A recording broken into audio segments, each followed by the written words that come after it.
A spiritual awakening is mandatory. Life can be a contradiction. But it doesn't have to be a lie.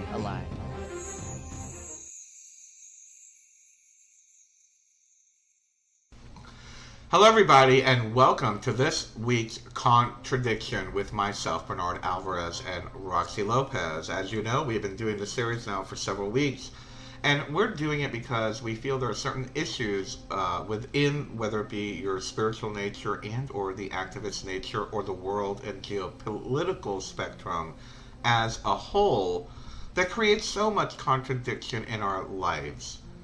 Today, we are going to be talking about the corporation nation, where it's headed, how it got to this point, what can we do about it, and what we need to be aware of. Let me bring Roxy Lopez on. And Roxy, let me ask you, it's fair to say that we're not necessarily a corporation nation yet, or is it already the corporation nation? Oh, I think we are. I think it's pretty obvious. Being that the corporations, there's no distinction in government and corporations. As we have stated in other series of Contradiction, the government is beholden, subjugated to the corporate dollar, and bought and paid for. The voice of the people, this is where the separation is. If you don't have the big bucks, you can't buy and pay off a congressman. Jesse Ventura, who's a very well-known ex-governor, stated that when he ran for governor, he did not use lobby or corporate funds, special interest funds, because he didn't want to be owned by the special interest groups. And he made it into governorship in Minnesota. And not only that, he continued to function for 4 years without those extra dollars, without the money. And he built in a railway system, etc., claim to fame for him. And he became the most liked, popular governor in the history of the United States of America. I believe by the time he closed his term, he had 78%. Wow. He just recently said 80. But anyway, that's a high margin for a governor. And part of it was because he listened to the people. And the only reason why he didn't run, he could have run the second 4 years as governor easily, would have won. But his wife got ill. And he took the priority away from his governorship, if you will, his career, and he placed it on his wife. And he's very proud of that. That's a man who has moral standards, moral aptitude, and a clear conscience as well. He's just written a book, by the way. I just have to say this. They killed our president. He has taken on the stance and written a very voluminous book regarding the Kennedy assassination. And this is a man who is a Navy ex-Navy SEAL, etc., served as a governor in the United States of America, who is a patriot of the United States of America and we the people. This is a perfect example. He is a perfect example of somebody who rarely lives in a state of contradiction. He has to do what is right. Can you imagine when he could have run again another 4 years and really cleaned up a lot in the next 4 years, second term? But he chose his wife and family over that. Yeah. He must have been in a state of contradiction in a little bit, because at the same time, he probably thought, but I'm doing so much for the country and for my state. And that's a lot of people that I'm affecting their lives, right? And then here's my one person, my wife.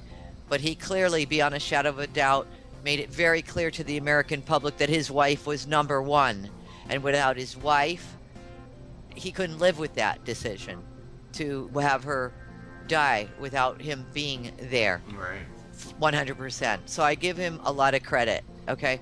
And I think he is a perfect example to all of us as far as the corporation nation goes. We are a corporate nation. We are the United States of America Corporation.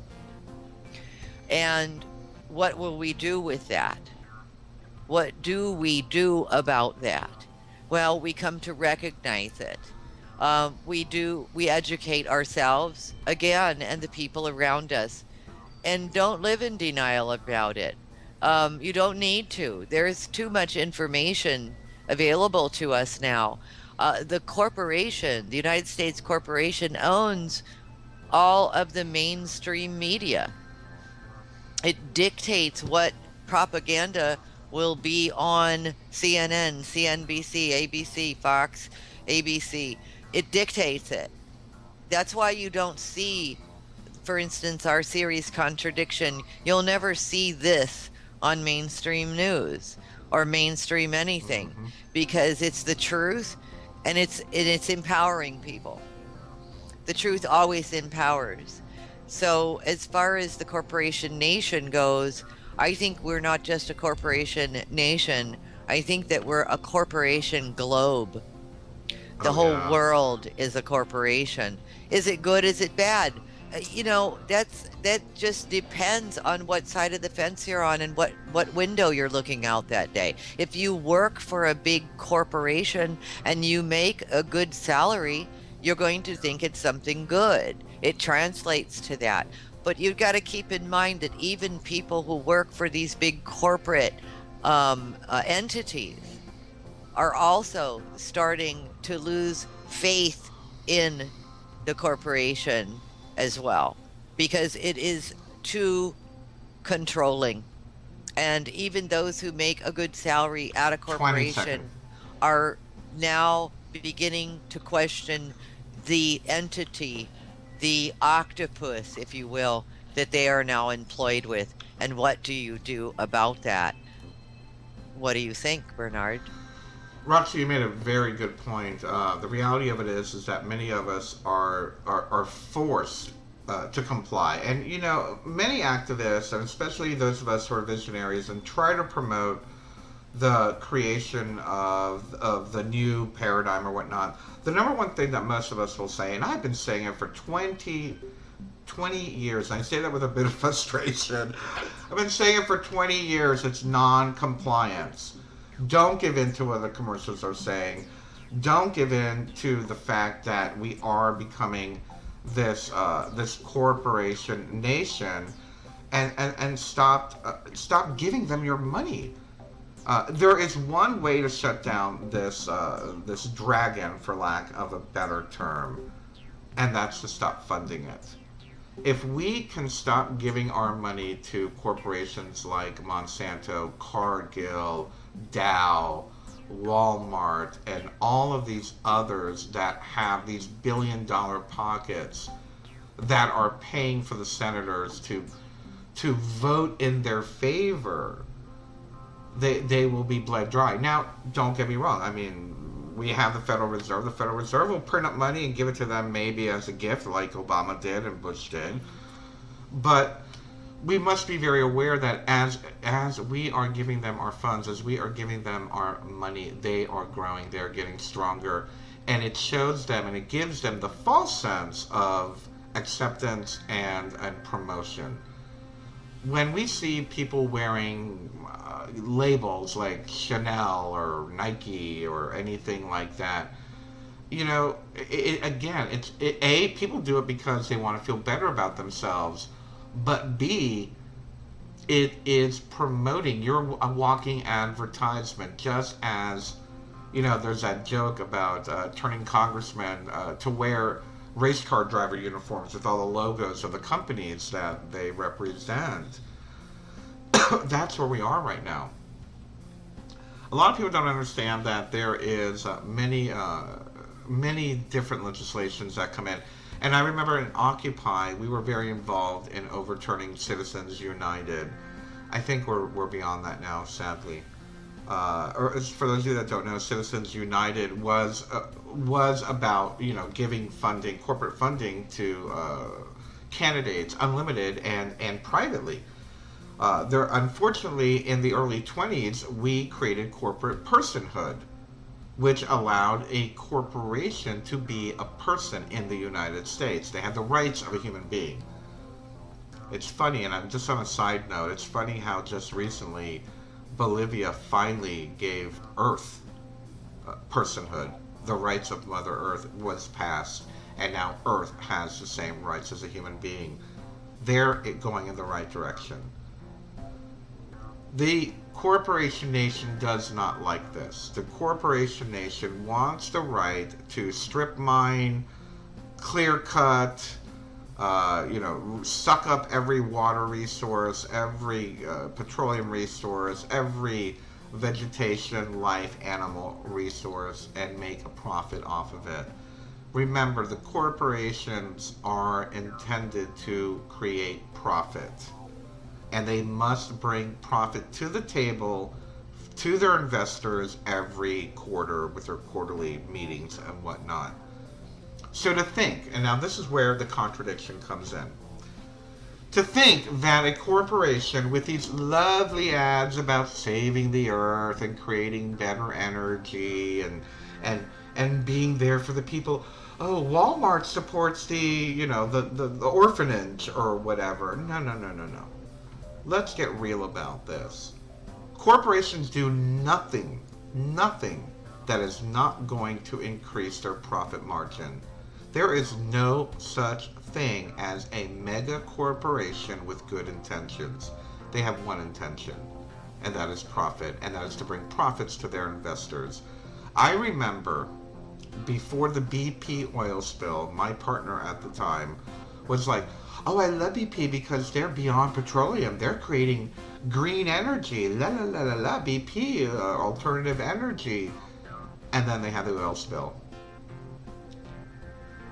It's just one example. We see it over and over and over again. If you actually pay attention to news, as far as these large corporations are concerned, all they're doing is destroying, killing, sucking up local economies, destroying local communities, and raising their profit margins, giving their CEOs greater profit, greater salaries.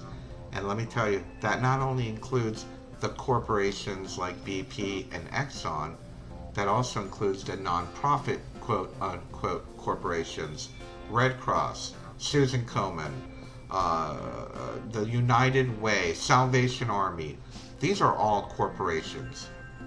They might be non-profit because they get away with it with a tax write-off, but they run themselves like a corporation.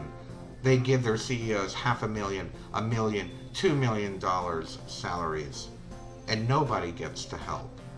So the corporation nation not only extends from the public marketplace, but to the quote-unquote private sector.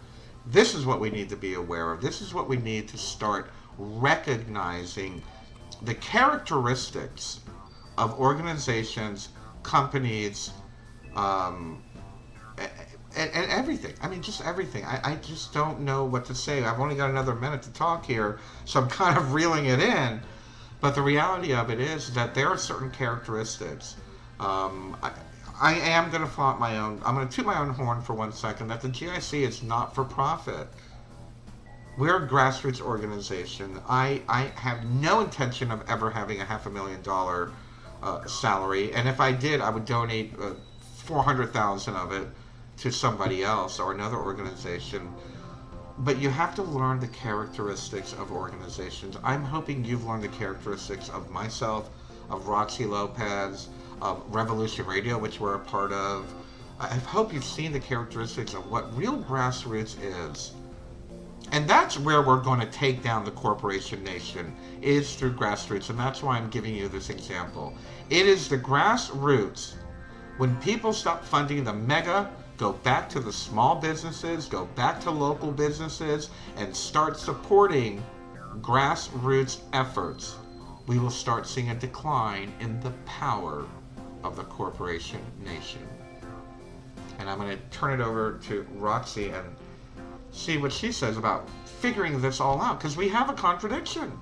We still I have love a your phone. ideas. I think they're fabulous, and it goes back down to comes back in, I should say, to communal living, community, driving the um, local small businesses in the local communities, find out what they are and start supporting them. It's an opportunity to, as what you said, Bernard, it's such an opportunity to give less and less and less to the corporations. We can do this. Yeah. Um, Two things that we need to consider in a wrap on this contradiction of how we are in compliance and feeding the monster, feeding the corporations or the corporate nation. We have to get off of our addiction. We are addicted to having this, that, the iPhones. iPhone 5 was a really good Oh, example. I need to upgrade. Yeah, well, not only that, people got in knockdown, drag out fights. One woman traded, and I can't remember the name of the purse, but it was like a $2,500 purse, gave it to the person in front of her to trade places Oh just so my she could get the God. iPhone 5. So you see what this does? It's like, I'm not saying having an iPhone 5 is a bad No. thing.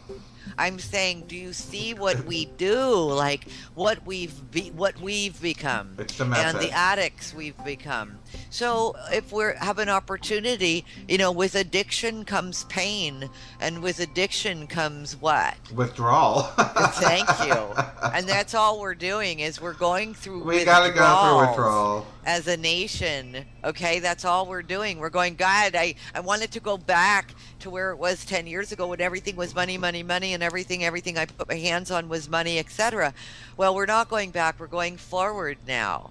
And what we will create in this forward action and forward movement, forward energy, is not only our own evolution, spare no one's life, spare no one's heart in this. And please don't live in a contradiction about it, because you don't need to.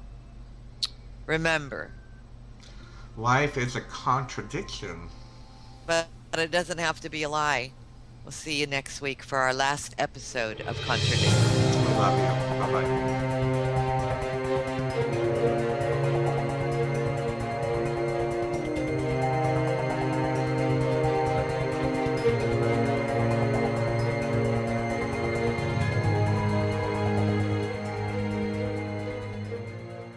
The governorship in Minnesota. And not only that, he continued to function for 4 years without those extra dollars, without the money. And he built in a railway system, etc., a claim to fame for him. And he became the most liked, popular governor in the history of the United States of America. I believe by the time he closed his term, he had 78%. Wow. He just recently said 80.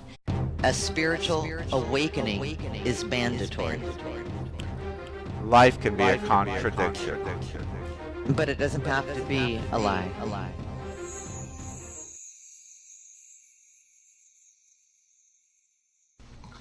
Hello, everybody, and welcome to this week's Contradiction with myself, Bernard Alvarez, and Roxy Lopez. As you know, we've been doing the series now for several weeks, and we're doing it because we feel there are certain issues within, whether it be, you say that we're not necessarily a corporation nation yet, or is it already the corporation nation?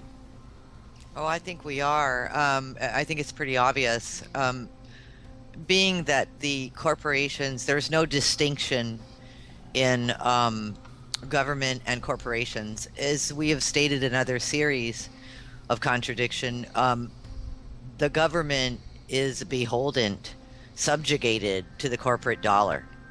And Or spiritual nature and or the activist nature or the world and geopolitical spectrum as a whole that creates so much contradiction in our lives. Today, we are going to be talking about the corporation nation, where it's headed, how it got to this point, what can we do about it, and what we need to be aware of. Let me bring Roxy Lopez on.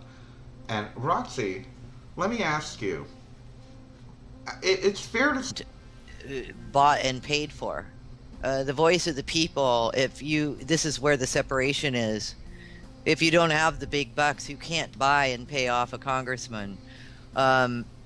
Jesse Ventura, who's a very well-known ex-governor, stated that when he ran for governor, he did not use lobby or corporate funds, special interest funds, because he didn't want to be owned by the special interest groups. And he made it into